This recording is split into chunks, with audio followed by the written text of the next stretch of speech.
Tom Clark's Main Event is a Boink Studios production. Follow us on Twitter and Facebook at Boink Studios, and check us out on boinkstudios.com, where you can see all of our projects, past, present, and future. And now, on with the show. This is Daddy's show. Step off.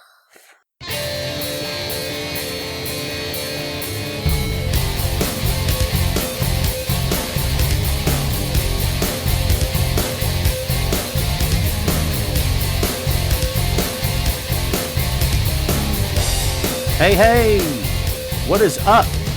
Welcome back to the program, folks. Thank you for tuning in. Ladies and gentlemen, my name is Tom Clark, and this is Tom Clark's Main Event. We're back once again here on Facebook Live. Glad you are with us.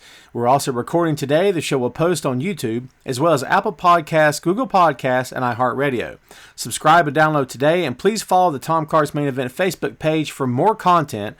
Plus, don't forget to check out our Patreon page for even more cool stuff. This is episode number 178. Yes, we're moving right along here on Facebook Live.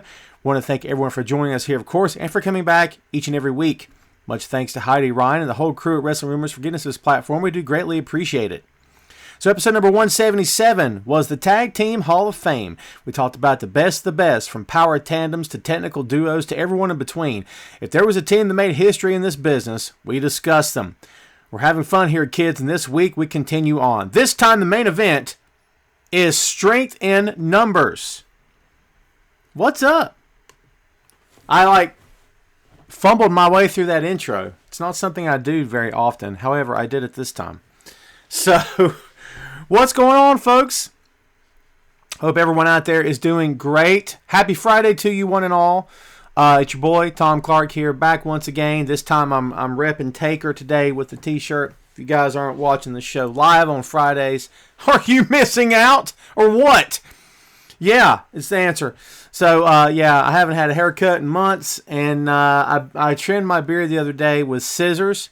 It's not advisable. I'm making do with what I have. We're roughing it out here in the world. It's nature stuff. How's everyone doing during the pandemic? Are you sick of talking about it? So am I. Hope all of you folks are happy, healthy, and safe.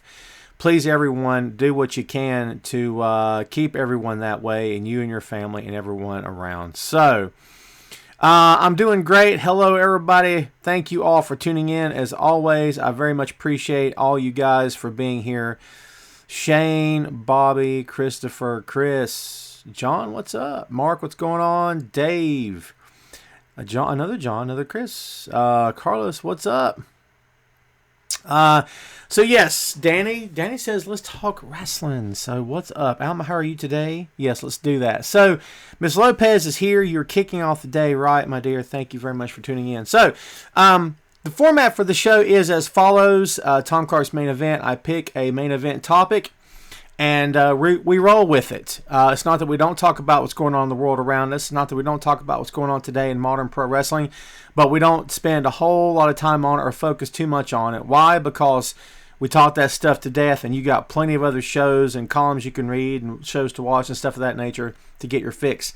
I'm here to talk about best of. I'm here to talk about, whatever you guys want to talk about. But as I said, I'll pick the topic and we'll roll with it. So far, everybody's been enjoying it. As I said before, this has been the format of the show for years upon years before I ever went to Facebook with it. So we're just kind of getting back to our roots. I've already got people hit me with some of today's current topics. I'll touch on a few of them real quick. Shad Gaspard for sure. All the best to his family. Deepest condolences from the show, and I'm sure from Wrestling Rumors, from everyone in the industry, to his family and to his friends and fans. A terrible, terrible, tragic situation. Didn't have to happen. All the best to his family for sure. Montrese, what's up? For sure, for Shad's family, for sure, no doubt about it. All the best to his family. So, someone else has already mentioned Jim Cornette talking about Becky Lynch. Listen, Jim's going to be Jim. I don't agree with a lot of what he says either. I was a bigger fan of his before when he was just a personality in wrestling. It's not to say I have anything negative against him now. He would probably curse me under the, to my doom because of me criticizing him, but it's not meant to be personal. Jim knows how to push buttons, and he doesn't care who he offends, and it's fine. And I don't know if you technically need a governor on you, but a lot of what he says ends up being classless. But you know what? That's him. I mean, who am I to sit here and say to berate him or whatever? Listen, the fact of the matter is, if you don't like what he has to say, speak out, speak up against him. He has a Twitter. Go on Twitter if it makes you feel better. Confront him if you want to. He may retweet you. He may comment. He may curse you under the sun to your doom as well. I don't know. But if you feel that strongly about it, block him. Write a column about him. Air your grievances. Whatever you want to do. But at the same time, Jim is Jim, and he's probably never going to change.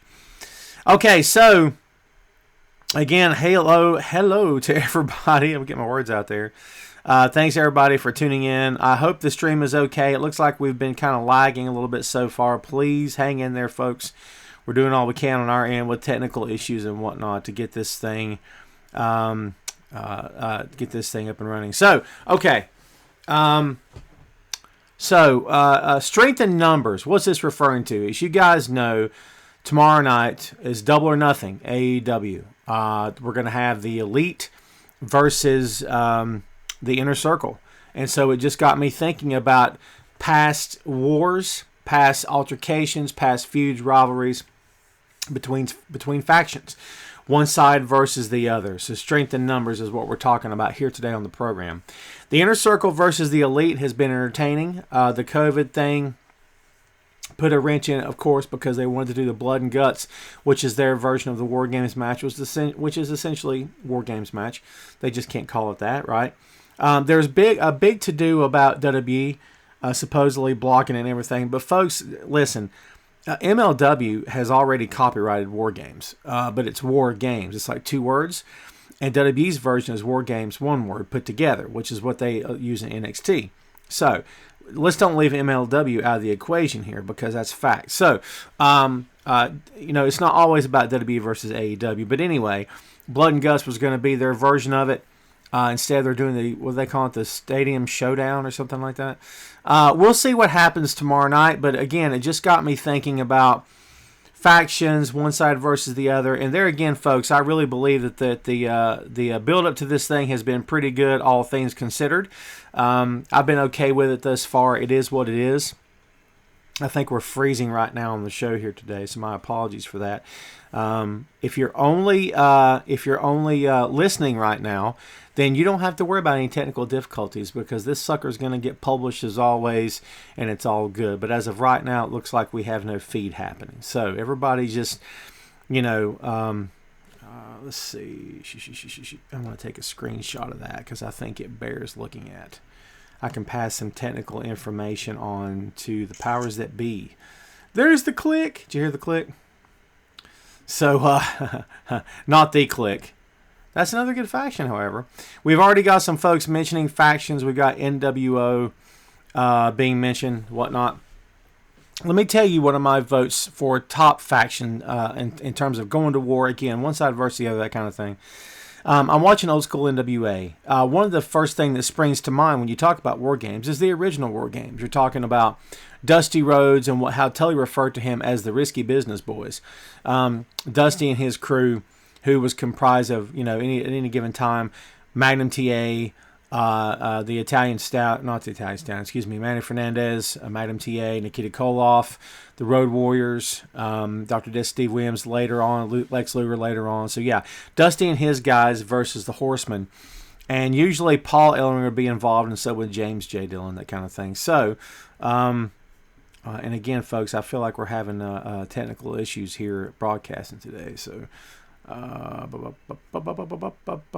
so everybody's just be patient out there. But again, if you're listening, you don't have anything to be patient about. This thing's going off just without a hitch. So there you go. Yeah, man. So the whole idea of factions is, I love it. I personally love it. There's just nothing about it I don't like. Here's the deal. And talking about Dusty versus the Horsemen stuff, this thing went on for years and years. It was the top draw in the NWA and Jim Crockett Promotions for obvious reasons. I mean, it made money. made money, which was the most important part. It's what mattered more than anything else, is making money. And we've said this before here on the program many, many times. You know, not to sound shallow, not to sound callous or anything like that, but at the end of the day, it's about making money. It's about turning a profit. And if you can't make money, if you can't turn a profit, if none of these things happen, then guess what's going to happen? A whole bunch of nothing is going to happen. So, unfortunately, that's just how it is. And again, it's about making money. And yes, the war lasted forever. Therein is one of the issues that we have with the war lasting forever. The issue with it is when you have certain companies who are, running these feuds, running these wars, running these big long programs. Then what you have is you don't know when to bring this thing to an end. You don't know when to wrap it up. The idea of, we're just going to run this thing until the wheels fall off. I mean, dude, that's not always the best option. It's not always the best idea. I mean, you have to know when to call it a day. You can't just run everything forever. And of course, that leads to maybe the biggest faction era war of all time. Of course, we're talking about the NWO. NWO versus WCW versus the world, which is what ends up being. Yeah, man. So, and then later on, NWO versus WWE, I guess you could say. I don't know, dude. Yeah, so it just depends on your point of view. If you're an NWO guy, if you're an NWO fan, then guess what? You enjoyed it and you loved every second of it. If you were a fan of logic, if you were a fan of things beginning and ending and having a plausible beginning and a exciting middle and a plausible ending, then you probably were not much of a fan of the NWO angle, because that thing lasted forever. Okay. And that's the problem we've got here, folks. That's the problem we've got. So here's the thing. When it comes to, for example, as we're saying before, the NWO, when it comes to how they handled things, no, it was not the best. It was not the best of times. It was to a certain degree. When the thing first happened, dude, they were all about it. I mean, they were riding high, man, for sure, right? Making all the money, making all the headlines. They were doing everything that you had to do in order to make waves, in order to get ratings. I mean, they were riding high. It's the best way to put it, man. Absolutely. We're going to go live here again, by the way. And let's see if we can do it again this time. Again, my apologies for stopping and stuttering on you here, folks. No disrespect. I just, all right, folks, this is our second attempt. If you are seeing me right now on your screen, that means that hopefully we are successful in making this thing happen. We'll see. I am going to attempt to type a little something here.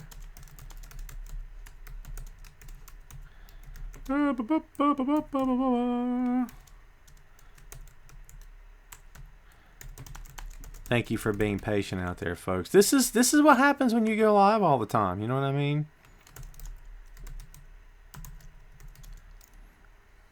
Oh, misspell it, right?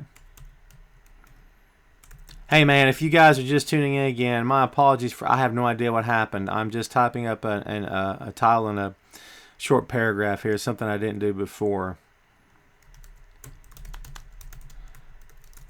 There we go. Cool.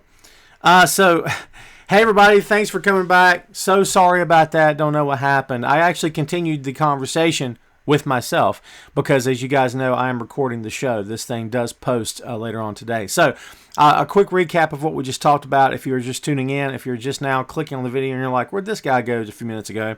Here's what I just covered. I talked a little bit about Dusty Rhodes versus the Horsemen, which is, I think, one of the best faction wars of all time. It was Dusty and his guys at any given time. It was, Manny Fernandez, Nikita Koloff, the Road Warriors, of course, Precious Paul Ellering, their manager. Later on, it was Dr. Dusty, Williams, Lex Luger. I don't know that Barry ever joined them in this endeavor because Barry was a horseman by the time War Games were happening, I believe. But it was Dusty versus the Horsemen. And then, of course, as we're talking about factions that got huge and bloated and wars that took a way long time, much longer than they should have, the NWO versus the World. I don't know how best to say it to you. I mean, and you guys know what I'm talking about. That thing took forever. It was absolutely ridiculous how long it took. No sense in it, no point, no reasoning in it at all.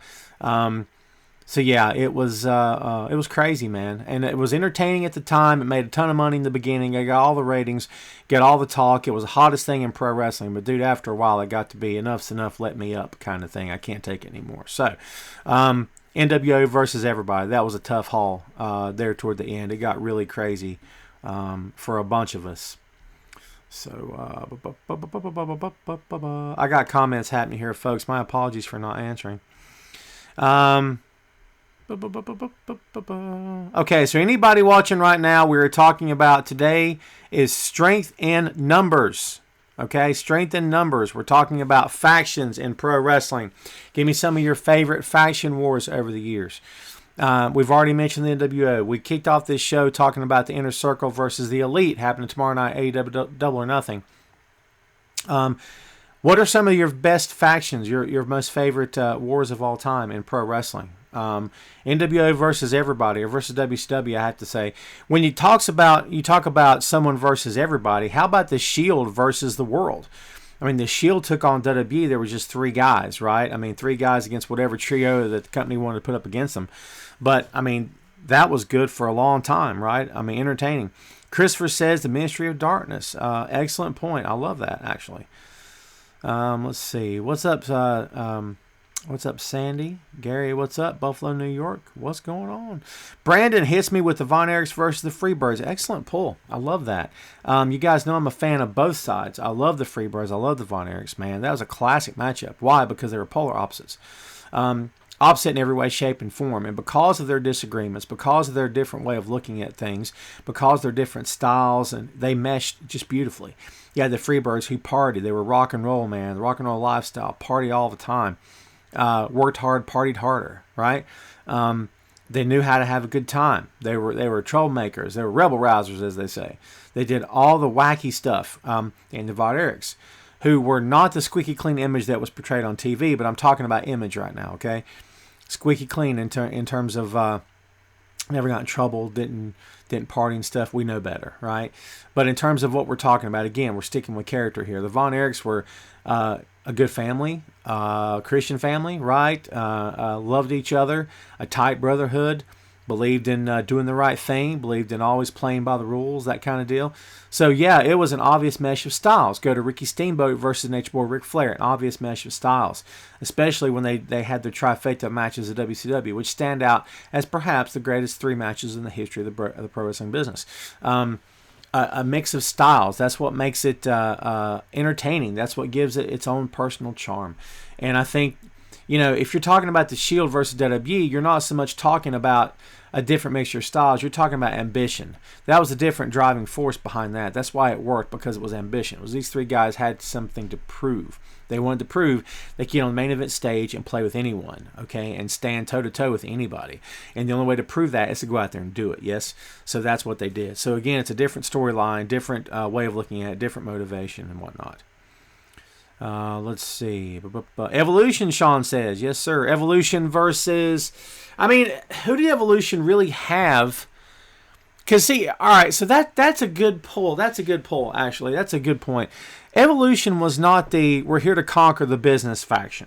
That was kind of the Shield. That was NWO. That was the Shield. DX, right? Maybe, maybe not. The Horsemen, here to conquer the company. As far as the business, I don't know. Do you see what I'm saying?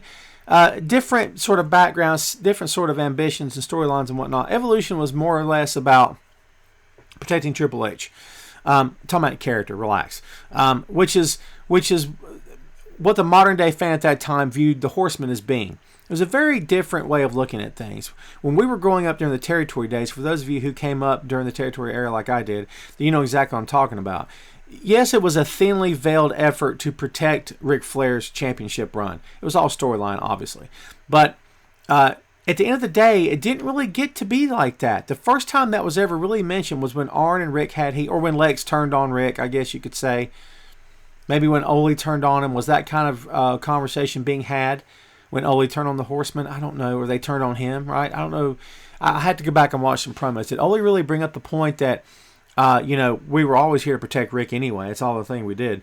I'm sure Lex brought it up, but it really came up later when Arn and Rick had issues in storyline. They had heat and they had that match, right? That's really what it came down to, was that finally someone was saying it out loud. I mean, broadcasters would say it, the babyface guys would say it, whatever. But that was what you do. That's what you did against the heels, right? But I don't think the rest of us truly saw it that way at the time. Now, the way it was sort of advertised in WWE was, this is absolutely a way to protect Triple H's World Championship run. Am I wrong about that? That's kind of how it felt. So, let's see. The Corporation, the Constant Wars with Stone Cold, Mankind, etc. James, excellent pull. That thing did go on for quite a long time. The corporate. How about the Authority versus everyone? Don't get me started. That thing was a train wreck for a long time, in my opinion. Maybe it might have collapsed worse than NWO did. Just me looking at it. Paul, if you are not the first one to mention the Nexus in this episode, maybe you were, maybe you weren't. I'm not sure. But anyway, thank you for mentioning that. That was my next go-to. What's up, Brian? What's going on? Talking about the war, or the thing between Nexus and WWE on Raw that night. Yeah, it absolutely looked real. It looked really good for sure. Sean Curtis says Bullet Club versus everyone. Oh, dude, well done again, Sean, killing it. Let's go back to Nexus. Nexus was very much a faction that was obsessed with taking over. Absolutely nailed it on that one, my friend. They were interested in taking over, not just the company, but the business. They wanted to take over, just much in the same way the NWO did, right? Nexus they were younger guys. There were unproven talents in that company, and they were more or less like, look, we're not going to wait our turn. We're taking our turn right now. There's something very ballsy, if I can say that word here, something very gutsy about doing that, right? Not asking for permission, not coming to the table with hat in hand saying, please, sir, may I have some? It was about, I know what I want. I see what I want. I'm just going to take it, okay? That's good and bad for a character. Because, listen, once you set guys up on, even if it's great heels, if you're going to portray them as being, all right, this is the next big thing, man, we're going to get some heat on these guys big time, they got to be able to deliver. I'm not sure that everyone on that side of the faction, everyone in that faction could deliver. Wade Barrett could deliver. Daniel Bryan could obviously deliver. But, Ryback wasn't Ryback yet. I mean, you know what I'm saying? Michael Tarver was, you know what I mean? Justin Gabriel was fantastic. Heath Slater had potential.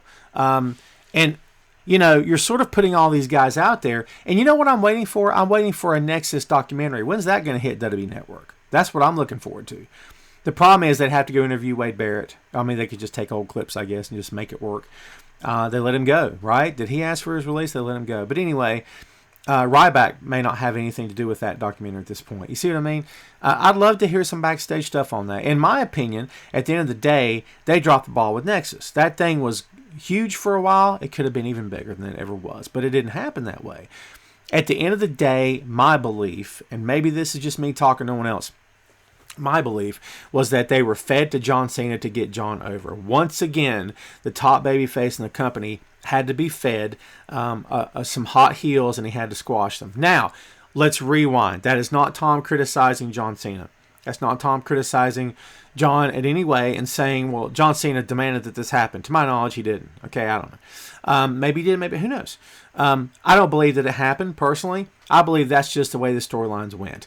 I think, in my humble estimation, I think that as they got deeper into this thing, they saw what the men in the Nexus were not capable of, maybe, and they said, "Okay, we're gonna have to change course here, and let's just wrap this thing up."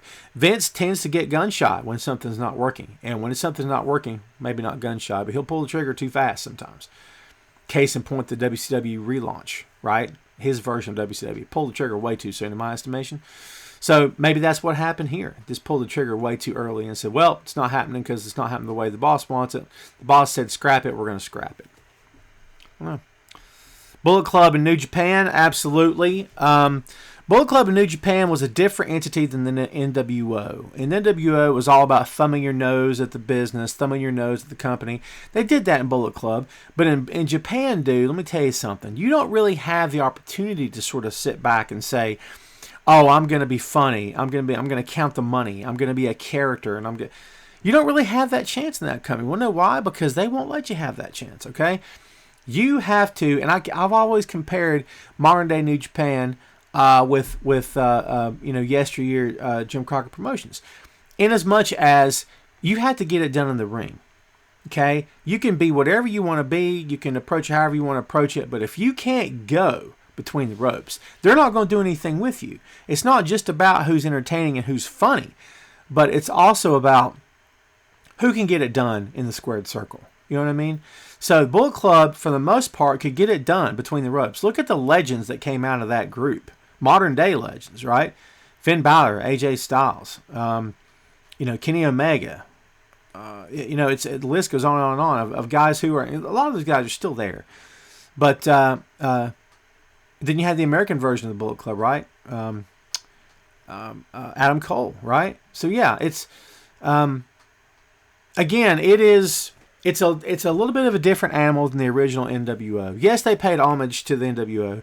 Yes, it did it out of respect to Nash and Hall and Hogan and all those guys. But at the same time, in my opinion, the Bullet Club took the concept of the NWO and made it so much better. That's just the way I see it. And case in point, Bullet Club's still running.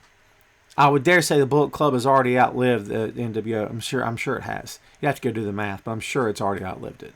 You know what I mean? Yeah, probably by a long shot, I would say. But yeah, again, folks, it's about not just about longevity. It's about what you bring to the table. The Bullet Club had to perform, but I love that.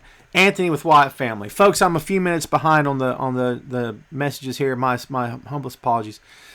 Wyatt Family, not interested in taking over in the ring. Not interested in taking over the company. Interested in drawing people into them.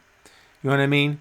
Interesting in. They weren't even about championships. They were never about limos and hot women and champagne and, the lifestyle of the horsemen. They didn't care about any of that.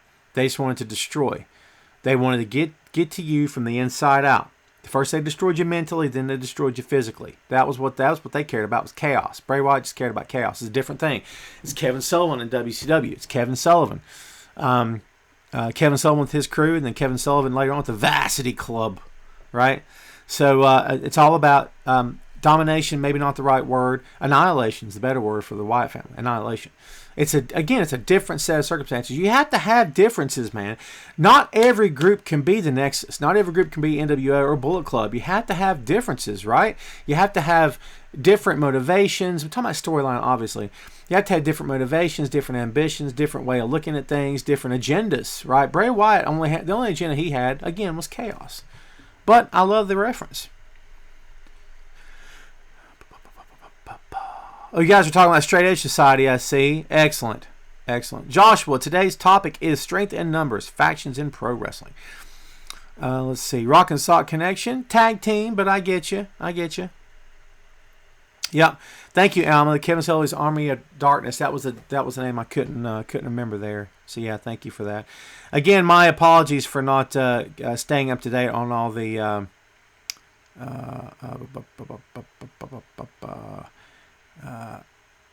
My apologies for not staying up in the. I'm trying to read and talk at the same time. See how I can't do that? It's like walking and chewing gum. Slepez says NOD versus the Heart Foundation. Yeah, I'll go with that. Faction versus faction. Then you had Los Boricuas and Disciples of Apocalypse involved in that too. The 4 factions. When's the last time we've seen that? 4 different factions going to war. That'd be something to see, right? Brandon says, "What about the invasion storyline?" Okay, so Brandon, my apologies, bro. So Brandon brings up a great point. There's another big bloated faction that maybe lasted too long until Vince pulled the trigger and said enough's enough. I'm not sure. He did pull the trigger, obviously. You guys remember that. I'm tired of this invasion crap. Powell, remember that? Yeah. So, absolutely. Great mention there. They absolutely deserve to be in the conversation of factions. Strength in numbers. Absolutely deserve to be in the conversation, man. So it was the WCW / ECW union, faction, the invasion, the alliance it became, right? So yeah, man, just the idea of, again, strength in numbers. And they were absolutely intent on taking over WWE. Their driving motivation was supremacy, was domination. That's absolutely 100% right. That's what they were all about, taking over that company and making it all about them. That's what they cared about, for sure. It's a great great example there. Eddie Gilbert's Army versus Jerry Lawler. Shane, good pull again, very good. The Core, yeah. Falonzo White. Please don't let me mispronounce your name. I have all kinds of eye issues, man. It sucks. The Core, not as big as a Nexus, but Wade Barrett and a few of the members they had in common. The Core was good. I don't think they got a fair shake. I think they were trying to present the Core in the shadow of the Nexus, like they were taking a gimmick that didn't die. They killed it. Let's be honest. They're the ones that put it to rest before its time, in my estimation. And they took it and tried to revive it. They took the paddles to it and brought it back and said, "All right, now you're the Core." Whatever. So, Punk took over the Nexus. It became a little something different, and then he drops the pipe bomb, and leaves all the Nexus stuff behind, which I'm glad he did. Yeah, man, it was a different animal, different way of looking at things. But the Core was, in my opinion, Nexus Light. I didn't feel it too much, if I'm being honest with you. Ryback could have been something. He still could, maybe. I mean, never say never, man, right? Let's see. Paul says Cena wouldn't put them over. I don't know about that, dude. I'd have to get something substantial. And maybe there is something substantial out there where Cena was interviewed and said, "I absolutely won't put them over." And, dude, if not, it's all hearsay and it's all scuttlebutt from the locker room. You don't really know. Cena is business. Okay? As much as Cena gets slammed over the years, listen, I've covered John Cena a lot in 10 years of being a pro wrestling writer, dude. I've covered this guy. I've written about John maybe more than I have anybody else, with the exception of Taker and Brock Lesnar. Maybe. But I've written about John a lot. But one thing I'll tell you for sure about John is business. If it's good for business, if it'll make some money, and if it makes sense, these are all the prerequisites for a good top guy, by the way. Austin wanted the same thing. Then he'll do it. If he saw a point to it, if there was, I don't even know if the moment came where they're like, "John, you're going to face Wade Barrett. It's going to be a huge deal. You're going to do the honors. We're going to get these guys to the next level." I don't know if that conversation ever took place. I just don't know. I have been very vocal against John in the past about this very angle. And I've said things like, John wouldn't do this. Dude, I didn't know then, and I don't know now. That's just me assuming. And I don't want to make that assumption if I don't know. I'm just being straight with you, man. That's just kind of how I see it. Paul says Cena wouldn't put Barrett. But see, here's the deal, man. But how do we know this? Listen. And if I've missed an interview somewhere, my apologies. If Barrett was interviewed and said, "Look, I was absolutely pitched this idea, John absolutely shut it down," I still only have one guy giving me that side of the story. I don't have John giving me that side. I'm not saying you guys are wrong. Don't misunderstand me here. I just think it's real easy for all of us to fall into that trap of, "This is what happened. Absolutely." When really we don't know. We're guessing. I don't want to lay blame at John's door if John didn't do anything wrong. And here's a better point. Let's say he did. Let's say he did shoot it down. Did he shoot it down because of Wade, or because of the way creative presented it to him? Because they didn't do enough to get Wade in the position where it would make sense and be logical and be okay for Wade to pin John 101 clean. Because if the answer is the latter, then guess what? John was right to shoot it down. That's how I feel.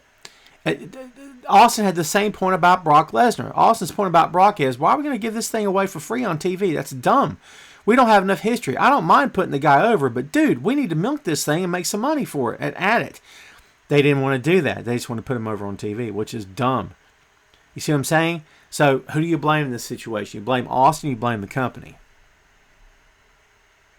Cena and Orton versus the Raw roster. DX versus the Authority. I'm going to jump down through here, folks.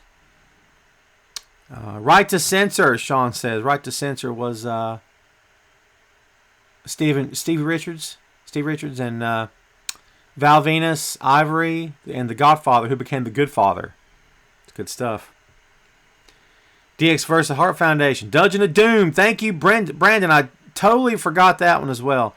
Heart Foundation versus the Click, which wasn't really an honest-to-God storyline as far as the Click being the Click. But no, I see where you're going with that. Real-life heat behind the scenes for sure. I mean, Click had heat with everybody. Tim says DX with them all. The Immortal in TNA. Shane, oh, good point. David, Aces and Eights. I didn't hate the Aces and Eights thing. I thought the reveal with Bubba was nice. Did anybody see that coming? I thought that was one of the best things they did, honestly.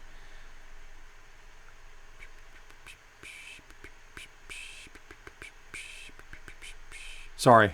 That moment of nonsense brought to you by Tom Cross Main Event. Let's see. NWO versus the Wyatt family.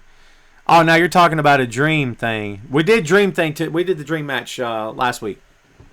2 weeks ago. So yeah, we're moving on. I love it, by the way. It's different. New Day versus the Usos. Okay, we'll call it a faction Orlando, my friend. Very much so. 3 guys. I get that totally. I'm with that. Sure. You know what's good about New Day versus Usos? No matter how much people complain about it's happened too many times, it's always money. It will always work. It'll always get over. Wanna know why? Because they're so good. Because they have such history. Because when those 6 guys get in that ring, dude, they can tear it up. Because you're like, I'm sorry, 6 guys. All right, the Usos, you know what I mean. 2 against 3. My God. You guys get it, right? But when you put those guys together, it's like Flair and Steamboat. It's like Hunter and Sean. It's like Punk and Brian. It's like Joe and Punk. It's it's give me another example here. I mean, you don't have to, but the best of the best of the best. They have history. They're comfortable with each other. They know what each other likes to do. They know how each side paces the match. They're very good at what they do individually, so they come together and do it as a unit. I mean, dude, it's always going to work. That's the best thing about them, for sure. Randy and John, don't you think? NWO versus NWO Wolfpack. Great one. Love that. The Cabinet South says that was JBL and his guys, right? Goldberg versus everybody. Goldberg is a one-man faction, the OMF. I like that. What's up, Brandon? Hey.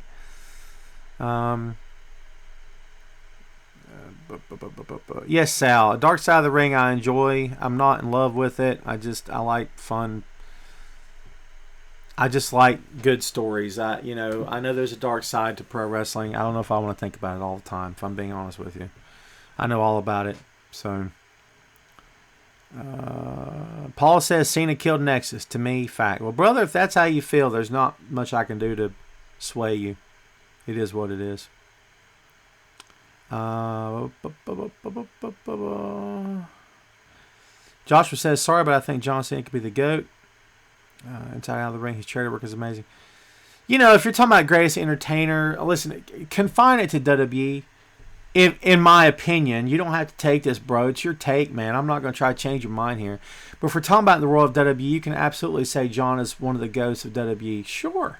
Anybody that has a problem with that's crazy. You look at it through the spectrum of Vince McMahon's company. It's a different animal, dude. They don't look at things the way everybody else looks at them. You guys know that, right?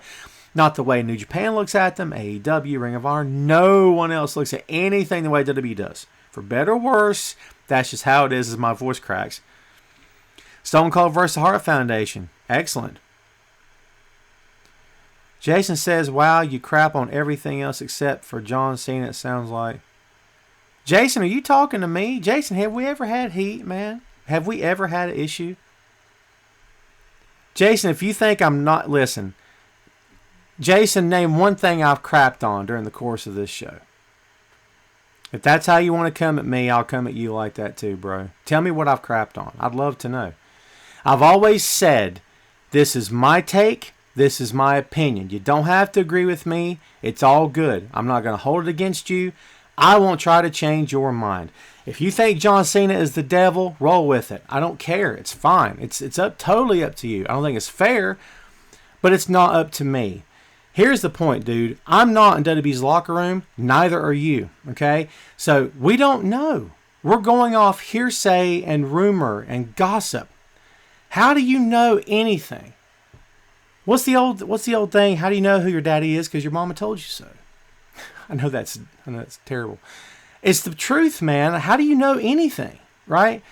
You're just basing it off what you've... Listen, let me tell you about evolution.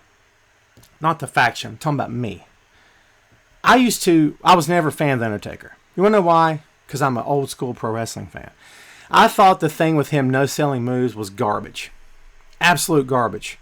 I thought when he sat up after taking a finishing move, absolute garbage. When he shook off an attack and again didn't sell, absolute garbage. Hot garbage, baby. Tons of it. Truckloads of it. I didn't like him. And I didn't think it was right. And I didn't think I think it made a mockery of the pro wrestling business. But then guess what happened? I evolved. I stopped blaming Taker. You want to know why? Because it's not Taker. It's WWE. This is the character. If they didn't like any of the things he was doing, they would have put a stop to it. If they didn't want him doing the things that he was doing, maybe they wouldn't have gave him the things to do. See what I'm saying? Who am I to crap on Undertaker? The guy's had a storied career. I have nothing but love and respect for the dead man, and that's the truth. I don't have to agree with it, dude, but I'm not going to sit here and crap on him. You think I liked the 5 moves of doom with Cena? You think I liked having to write about John winning every single time when maybe he should have lost? Do you think I wasn't one of those guys that said when Punk got as hot as... I'm talking about white hot, dude. Punk should have took John's spot at that time. You think I didn't say that? I absolutely said that. If there was ever a time to turn John Cena heel, it would have been right then because Punk was searing white hot. But guess what? Didn't happen. Am I going to hate John for that? No. Am I going to get mad at Punk? Why? It wasn't their call. It was what the company wanted to do. Okay? Now, I know there's exceptions. I know there's Hogan saying, I'm not going to jaw, brother. I don't know. Just relax. All you Hogan fans, take it easy. I'm just trying to tell you, you got to learn. If you're going to hate, if you insist on getting mad, get mad at the right things. People who get upset about Brock Lesnar. Why? Why are you mad at Brock, dude? Brock's not booking Brock. Vince is booking Brock. You want to get mad at somebody? Get mad at Vince. Crapping on somebody? Come on, Jason. Come on, bro. Spirit Squad. Oh, God, I'm trying to forget that. Please. Jamel in Vegas, what's up? Sorry, I'm trying to catch up here. Deadly Alliance, the Dangerous Alliance. Brandon. Why do I keep wanting to call you Brendan? Because your name is Brendan. My God, Brandon, I apologize. Told you my eyes are terrible. Legacy was awesome. I can't remember who. Legacy didn't really feud. They feuded with. Well, they took out Punk, right? And that's a good point, man. And Sebastian brings up a great point. Thank you for that, dude. A faction is only as good as its opponents. Just like any wrestler, any worker in the business. You can be the best of the best. You can be Ric Flair. But if everyone under you is a third of who you are, then who are you really beating? See what I'm saying? The NWO could have been awesome. And they were for a while. But if everyone outside the NWO was second rate, who would care that they were beating everyone? No one would care. What mattered was the competition, the competitive edge. That's an excellent point. I hope Cena doesn't break Flair's record, Tim. That's just my own personal thing. I love... you think he should? Well, bro, if that's how you feel, man. Go with God. I personally love the 16 world title thing. I think if anybody's going to break that, I think it'll be Charlotte. I don't know that it'll be John. Just my take. Is Seth Rollins' new group going to grow big? I don't know. They don't even have a name for that thing yet, do they? And here's the thing with WWE, Tim. They brand everything, don't they? Like they brand everything. How in the world have they not branded Seth's group? How in the world are they not giving Seth a nick? Well, they call him the Monday Night Messiah. How come they've not called his group the Apostles or something? You know what I mean? Something, I don't know, dude. It's different, right? They're going very biblical. Vince McMahon can't stay away from the biblical stuff, can he?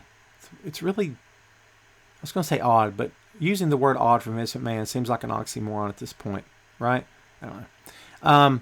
It's interesting. How about that they haven't branded this thing all the crap. So, Joshua Banks, good afternoon, my friend. Belinda, good morning. What's going on? Undisputed Era, Orlando, great pull for NXT. For the little NXT world of NXT, the NXT universe, so to speak, their major faction of all time to this point has been the Undisputed Era. Great freaking point. Thank you for that, bro. Absolutely been their faction of power to date. That's the guys for them. It's the NWO of WCW. For NXT, it's them. Undisputed Era. Absolutely. 100%.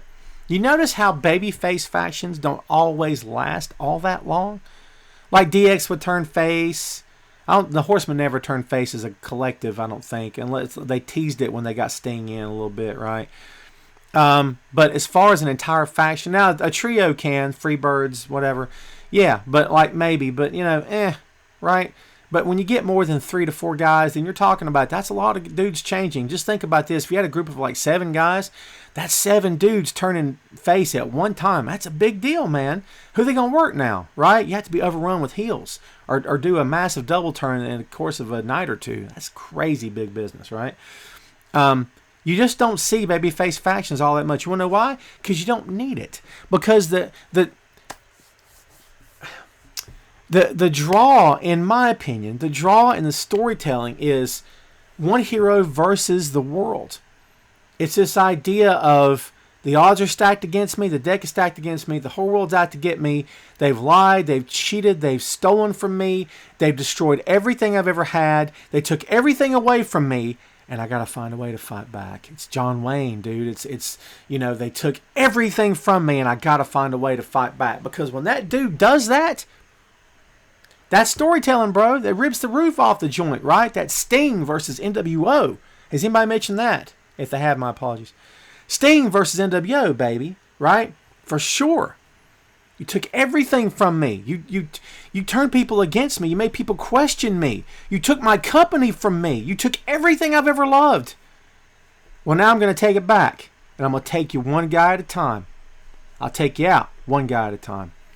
I still don't think that thing ended the way it should have. I think the NWO should have ended with Sting at Sting's hands, in my estimation. Then they could have broke it up and called it, and had a couple of splinter groups and called it something different. But I think Sting should have been the one to end the NWO. That's how I feel. They should have run the NWO for a year, tops, and then broke the daggum thing. I was about to curse. Break the darn thing up. That's how I feel. I think it would have been great for Sting. It would have been great. Dude, the company would have been riding high.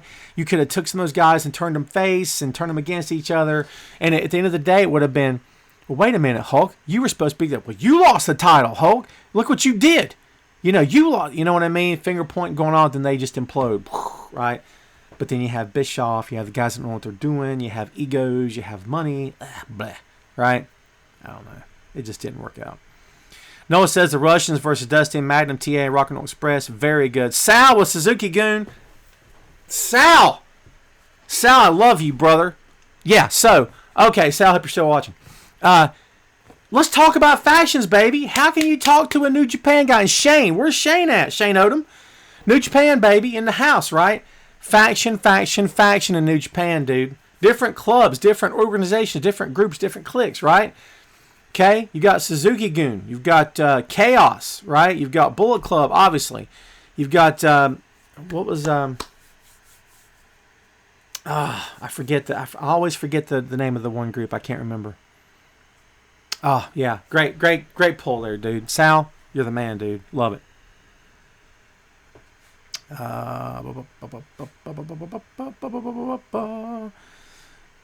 Jason, brother, again, who have I crapped on? When did I crap on him? Give me an example. Just hit me with it. Tell me who I crapped on, and I'll either tell you you're right or I'll tell you why I think you're wrong. Okay? Jason, if you have an issue, I'm right here, bro. Just tell me what.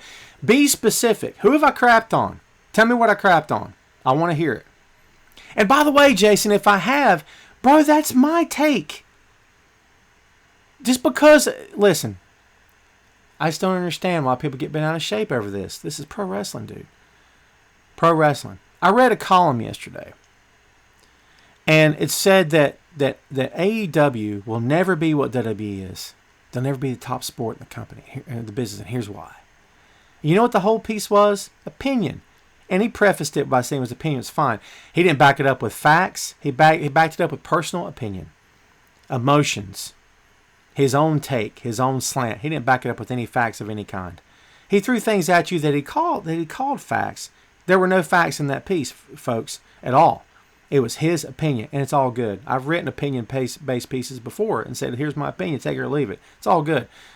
But if you can't back anything up with facts, first of all, an opinion piece, rewind, if you are attempting to change someone's mind, stop. If you're attempting to get someone to listen to you, go. Right? That's it. But if you don't get, and when you don't get the reaction you want, don't cry about it. Because you may not get the reaction you want. I stopped trying to change people's minds a long time ago. That's not what an opinion piece is supposed to be. If you feel strongly enough about something that you just watch, that you have to feel the need to put an opinion piece out there, you should put some facts in it. I was going to say you better, but you don't have to, I don't guess. You should put some facts in it to back up your argument. And if you don't, then guess what? It's hollow, in my opinion. All due respect, it's hollow. And that's how I feel. Sorry, that's just my own personal take, folks. If that's just how I feel. It's hollow. Because the whole thing was just nothing. I'm not going to get into it. But anyway, you know what I was going to do? I was going to write a rebuttal piece. But then I'm the AEW guy. I'm not trying to be a guy for anybody, right? I'm trying to be a guy for good pro wrestling, which is what I enjoy. But why get into, I don't want to say a spat, but a conversation? What is the point? He's not going to change his mind. So why do it? The only thing you can do is roll with how you believe and how you feel about what you're watching. And if that's not good enough, then maybe you shouldn't be watching. If you feel the need to change everyone around you, then brother, maybe being a pro wrestling fan is not for you, because it's never going to work. I spent years trying. It'll never work. Sal says, first match I ever saw was Ernie Ladd versus Pedro Morales. Excellent. The big cat Ernie Ladd. Shane says, in TNA, the main event Mafia. Excellent. Wilf, good morning to you in Winnipeg. My apologies for taking forever.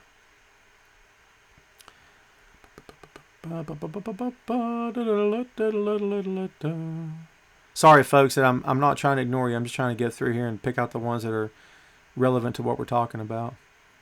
Dolph is one of the best workers of the biz. Do you agree? Absolutely, Wayburn. How could I not? Jamel says, Miz the B team. Sure. Douglas says, CM Punk is nothing but an arrogant quitter. He should go away and stay away. Wow. Okay. Well, it's your opinion there, bro. Shane says, Imperium and NXT. Excellent pick. APA Orlando was a tag team, but I get what you're saying. You know, because APA would take on 12 guys. They didn't care. Put the APA in their prime against NWO, or not NWO, but Nexus in their prime. They'd have killed every one of those guys. John wouldn't even be in the conversation, man. They'd have killed, murdered every one of them. Are you serious? Kidding me? Not, I mean, you know what I mean. Not for ego's sake, but just for the sake of, you know, John's getting jumped on or whatever. Here comes the APA. Shut up, dude. Shut up. Right? That would have been awesome to see, wouldn't it? Another Imperium mention. Yep. Sal, I've been talking to you, bro, haven't I? Haven't I been talking to you?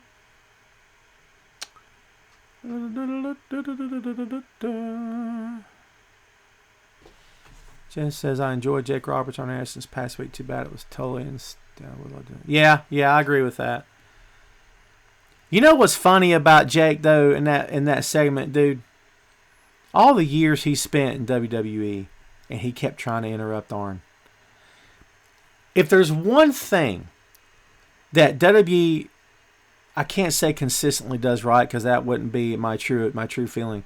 If there's one thing that they hammer into their guys and gals, is that, all right, when you speak, it's her turn, and you shut up. Now listen, if you're having a vocal like tiff with somebody, and that dude's standing there saying, you know what, Tom, I don't like your beard, I don't like you, I don't like your mama, I don't like where you come from, I don't like that shirt, you can go straight on to, you know, wherever. If you think I'm going to let them stand there and say all that, I'm probably going to interrupt them at some point.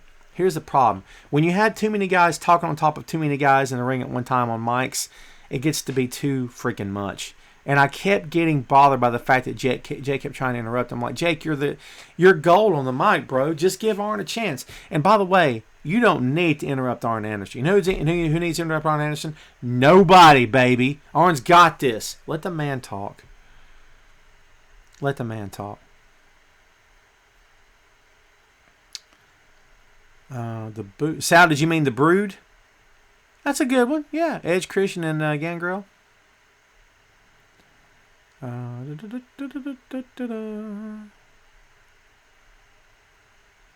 Adam Cole be world champion? Paul, here's how I answer that question. In WWE, you can do whatever you want. Doesn't matter. One guy decides. Doesn't matter. Don't matter. Sure, he's way too small. He's way too small. But here's the deal. Does it matter? It doesn't matter. In my opinion, okay, he's too small. Does that mean I don't like him? No. Got an autographed picture of him with my kid. Great guy. Cool guy. Amazing talent in the ring. Can he deliver 5-star against everybody on the roster? You better believe he can. Tell me he can't, he'll prove you wrong. In my opinion, how do you have him as world champion without the Undisputed Era protecting his every move? They can. And guess what? If that's what Vince wants to do, then he'll do it. If you're asking my personal opinion, I think he's too small. However, that doesn't mean anything at the end of the day. And if he won it, I would stand up and cheer that. If that's what he wanted, that's what the company wanted, he was happy with it, and everything was going the way he wanted it to go, sure, absolutely, why not? I would not stand in the way of that, and I wouldn't criticize a second of it. I wouldn't. Logistically speaking, I have an issue with it, but it doesn't really matter what I think, because the only thing that matters at the end of the day is whether or not Adam would want to do it, and if WWE would be willing to pull the trigger on it.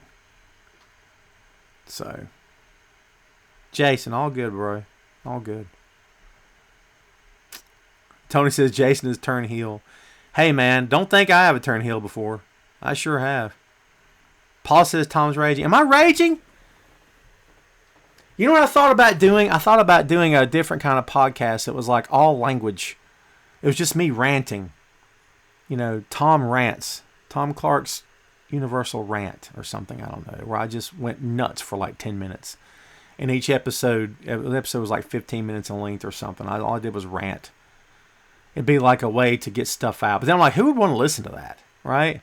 I don't even know if I would want to listen to that. Are you kidding me? Evolution versus the Shield. There you go, Dennis. Thank you for that, man. I've kind of forgot about that. Shield versus WWE. Shield versus the world, but Shield versus Evolution. Yeah. Yeah.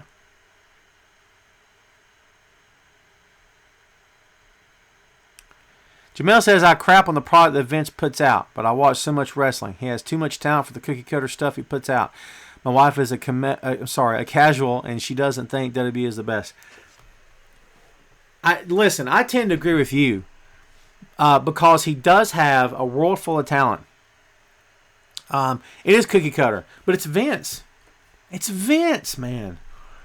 Dude, and listen, this is not directed at you. This is not who I'm talking to here, okay? But you know how many times over the years I've had people get really, and listen, I did too. Don't think I didn't. Don't think for a second Tom was incapable of getting upset at the TV, and if I had a gun like Elvis, I would shoot the screen. Don't think for a second I wouldn't do it, okay? Because I'm sitting there like, I cannot believe what I just saw. They put him over. This guy's an idiot, or whatever. Who made this decision? This is terrible. Don't think that I didn't think that. But guess what? At the end of the day, it's a Vince McMahon's company. And you're right, it is cookie cutter. Characters, storylines, they repeat themselves all the time. They go down the same paths. They're advertising Edge and Orton as the greatest match ever.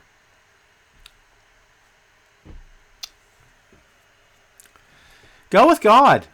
What do I say about that? How do I look at you in the eye, man to man, man to woman, whoever you are out there, and tell you, this is the best idea, pal. Come on. Greatest match ever. You gotta be kidding me. Kid, what's up? Doing okay. Doing okay here. Thank you for asking. Appreciate that. Hope you're doing well. I like positivity in my shows, man. Darren says, I just love good wrestling regardless of the company. I want to support the talent. I like whatever brand they're on. Darren, my friend, that's what I want to hear. Support the talent. I have said multiple times over the past 2 years, if I've said it at all in my entire life, I have a problem with siding with the billion-dollar company over the pro wrestler, over the talent. I have a major problem with that, dude.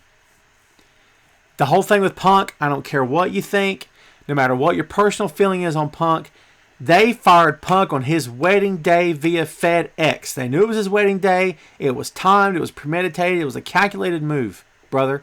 Listen, that's too much. That's way too much, dude. I can't with that, okay? I don't side with the billion-dollar company over the performer. I can't and I won't. You don't side with the NBA over a player. You don't side with the NFL over a quarterback. You shouldn't side with WWE over a wrestler. Now, there's differences. There's circumstances. I get that. If the wrestler talent in question did something heinous, did something horrible, flat out, assaulted someone, caused physical harm, was intentionally dangerous, yes, there are circumstances. But I'm talking about as a whole. I have a huge problem with defending the billion-dollar company against the one performer. I just don't think that's right, man. I just don't think that's right.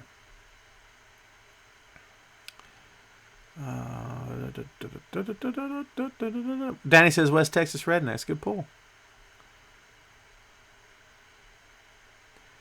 Joshua Banks says one of my favorite factions of all time is Evolution. I remember pay-per-view when Ric Flair and Batista won the tag titles and Randy Orton won the Continental title and Triple H won the... Yeah, they had all the gold, man. They had all the gold. That's how you legitimize a faction. Give them the gold. Give them the gold or give them something big. Give them a major win on a major platform. Have them put somebody out of action. Have them do something that everybody and their brother can point to and say, these guys are legit. They're for real. That's what you do, right? That's how you do that, man. So, yeah. Championship gold is a great way to do it. It's a great way to do it.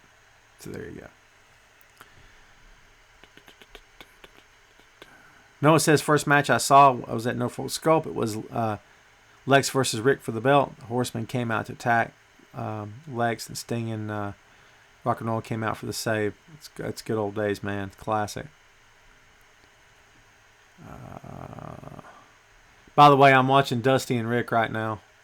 Is that Holmes as the referee, or is that Spinks? It was Starcade 84.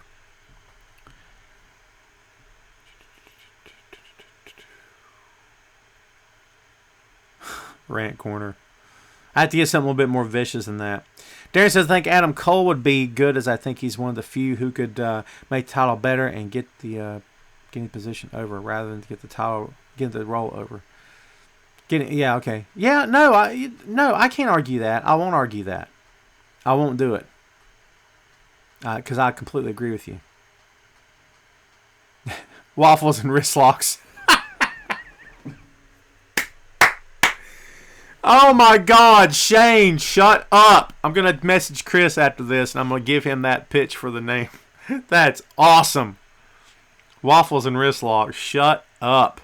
It's great. It's good stuff. Thank you, Sal. Why don't you think Adam Cole can't be champ? I don't say he can't be, Ray. Like I said, I was asking my opinion. My opinion is he's too small. However, it's not me you got to think about. You have to be concerned. It's Vince McMahon. If Vince McMahon looks at Adam Cole and doesn't see money as world champion, then he won't be world champion. Bottom line. I mean, do they look at the NXT title as like their version of the ECW title? Is that how they look at it? Because if so, then no, Adam's not going to get it. I mean, I don't know. I don't know. Maybe I'm wrong, dude. Maybe it'll happen next week. We'll be like, holy crap, he pinned Braun Strowman somehow. That's weird. I don't know. We'll see. I'm not saying I'm against it at all. I'm just saying it's events you got to think about. Sal says, Dark Side of the Ring, great series for wrestling. I guess. Again, man, I want to put some positive stuff into my head, dude, for sure. Positive stuff. Didn't Punk walk out a show firing him, not on call? Listen, Sebastian, he didn't walk out on... Listen. He didn't try to hold him up for more money. He didn't try to get a title. He wasn't upset. He didn't. It wasn't over an argument. It wasn't in the middle of a storyline. He was there doing nothing. He was at the end of an angle. He was doing nothing. He went home. Okay. Listen. His motivations, the reason for doing what he did, those are all him. That's all Punk. You'd have to ask Punk about that, or read and listen to the comments he's made in the years since. But he tried to listen. Pro wrestlers have egos. Newsflash, guys. They all have egos. If you don't have an ego, you probably don't have business being a pro wrestler. It's my own opinion. He had an ego as much as anybody any of the rest of them did or does, okay? He wanted to be handled properly. He wanted it to be logical. He wanted it to make sense. He wanted what he wanted, and what he wanted was the main event spot at WrestleMania. He felt he wasn't being treated fairly. He felt they didn't care about his health. He felt they didn't care if he was sick, if he was hurt, if he was injured. He felt that they didn't care about him. They had multiple chances to prove him wrong. He felt they didn't prove him wrong. Punk did the one thing that a lot of people today wish that their favorites would do, and that's stand up to Vince McMahon and said, I'm not taking this anymore. How many times have we all sat back and heard that so-and-so asked for their release, but WWE won't give it to them? And not only that, he's going to make them look foolish now. He did it to the Revival. He did it to so many other guys, dude. And you know I'm right. How many of you out there sat back and said, that guy should just walk out? Punk did that. He was done. He had enough of the BS. He couldn't take it anymore. He took a walk. He went home. He was ready to be done. He went home. Okay? He had to get healthy. They didn't give him a chance to. All right? Go back and listen to the podcast with Colt Cabana, dude. And I'm just going by the man's word. He had reached out multiple times to ask about the royalty checks, to ask about his pay. Things were being held from him that should never been held from him, dude. According to his contract and to what he said. Okay? They did not contact him back. They refused to. Triple H sends him a text and says, do you have time to talk? Punk's like, I've always had time to talk. I've had time to talk since the day I left. You wouldn't talk to me. No one would talk to me. Like you treated me like I had cancer or something. That was my words. He's like, look, I'm getting ready to go on my honeymoon. The day we get back, the second I get back in town, I will call you. And we'll hook up a meeting. We'll talk. But instead, again, they knew what day he was getting married was premeditated. It's premeditated. He wasn't putting them off. But again, that's Punk's life, man. And I love Punk. It doesn't mean I think he's right about everything. In my opinion, he did what was best for himself, just like you're going to do, like I'm going to do. I can't really get mad at that. You know what I mean?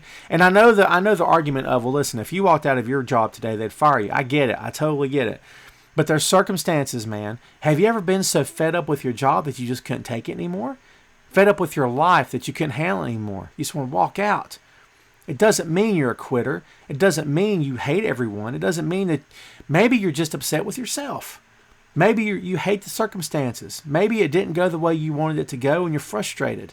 Maybe you're tired or sick, unhealthy, all the above.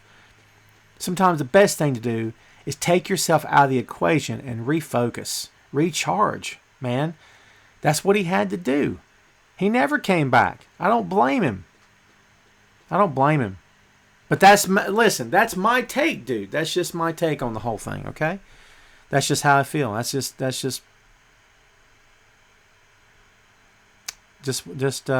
my take. There you go. Dude, I'm so backed up on comments. My apologies again, man. Miss Lopez, I did listen to Martha Hart's interview. I think she's well spoken. I think her heart's in the right place. I absolutely agree that WWE should not profit from her husband's death. Absolutely agree.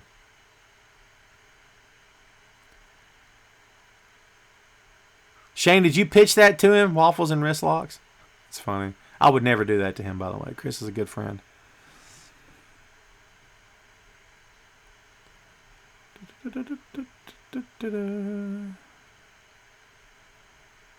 Beautiful people. I've seen the beautiful people mentioned a few times. That's a faction, a women's faction, sure.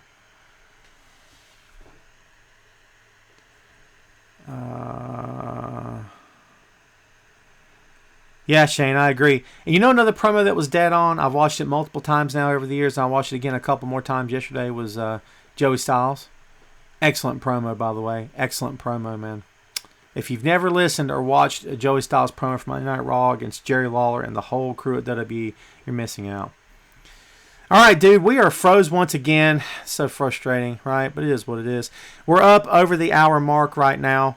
And, it is what it is, folks. But I am going to split. This is the end of the episode. I want to thank everybody out there for listening. Thank you for watching if you watched. If you've not watched, please give us a chance on Facebook. Wrestling Rumors on Facebook. Thank you again to everybody for hanging out. We do very much appreciate it. I'm going to get out of here and try to enjoy the rest of my day with my kid. You guys get out there. Be safe. Be happy. Be healthy is my hope for each and every one of you out there. I do appreciate the love. Thanks for the support. I'm going to get out of here. Thanks for listening to the show, and we'll see you next time on Tom Clark's Main Event.